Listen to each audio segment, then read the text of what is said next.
Jour 14 sur 99 dans l'univers de Topper au bois, une jeune entreprise française en pleine expansion. Et aujourd'hui, j'ai interviewé 3 de nos collaborateurs. Qui es-tu? Moi, je suis Christophe Potera, j'ai 32 ans, puis ancien pâtissier. Un pâtissier qui s'est reconverti dans l'immobilier. Maintenant, à côté de l'immobilier, j'ai également démarré l'activité Topper au bois. Je viens d'un petit village à côté de Colmar, Cunheim. Je suis marié et papa de 2 enfants. Alors moi je suis Clélia, j'ai 25 ans et je viens de Troyes, dans l'Aube. Je suis maman d'une petite louloute qui a 1 an et demi. J'ai pas de métier à côté parce que je suis salariée en fait dans la société avec Gérald et Angéline et je travaille avec eux depuis 2 ans et demi maintenant. Je suis Salima, j'ai 30 ans, je suis mariée à Fabien, maman de 2 enfants, Léa, Mathis, 5 ans et 3 ans, et je suis la franchise de l'Aube. Qu'est-ce qui t'a aidé dans l'apprentissage du métier chez Topper au bois? D'être avec Gérald et Angéline, c'est vraiment eux en fait qui m'ont aidé vraiment dans l'apprentissage du métier et c'est vraiment aussi je pense d'être tous soudés qui nous aident à avancer dans cette aventure qui est juste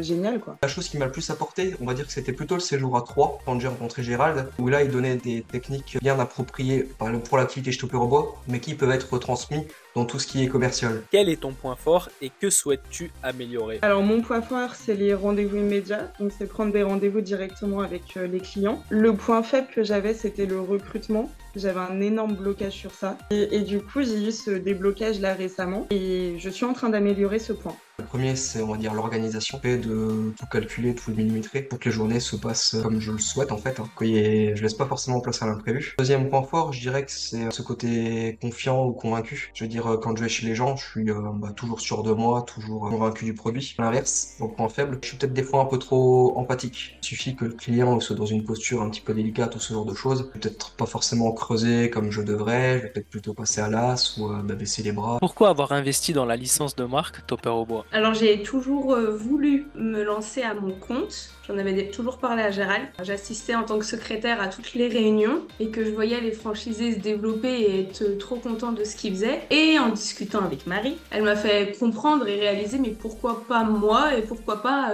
tout de suite, pourquoi attendre. Alors j'ai dit bah oui t'as raison, on y va.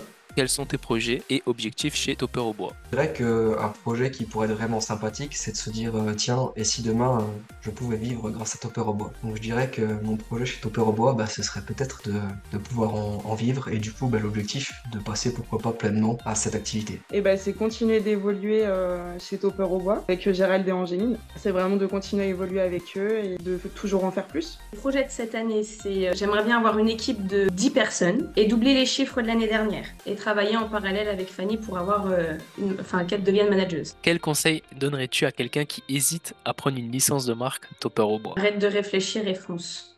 C'est trop bien. Merci à Christophe, Clélia et Salima pour leur interview. Et moi, je vous dis à la prochaine pour une nouvelle vidéo.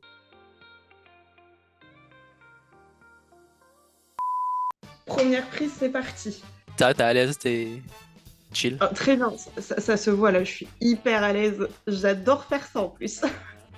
Non, moi, ce que j'aime bien faire,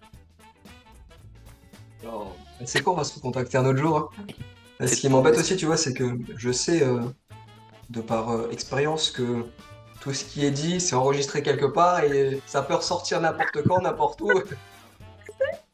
là, ça filme, oui. Stoïque. Attends, tout est écrit? C'est parfait comme réponse. Donc, on va continuer sur cette lancée-là. Écoute, c'est parfait comme réponse. Pour l'instant, c'est un sans faute. Donc, on va continuer sur cette lancée-là. Et franchement, tu t'en es bien sorti, hein. Et tu tac au tac. Ouais, c'était parfait.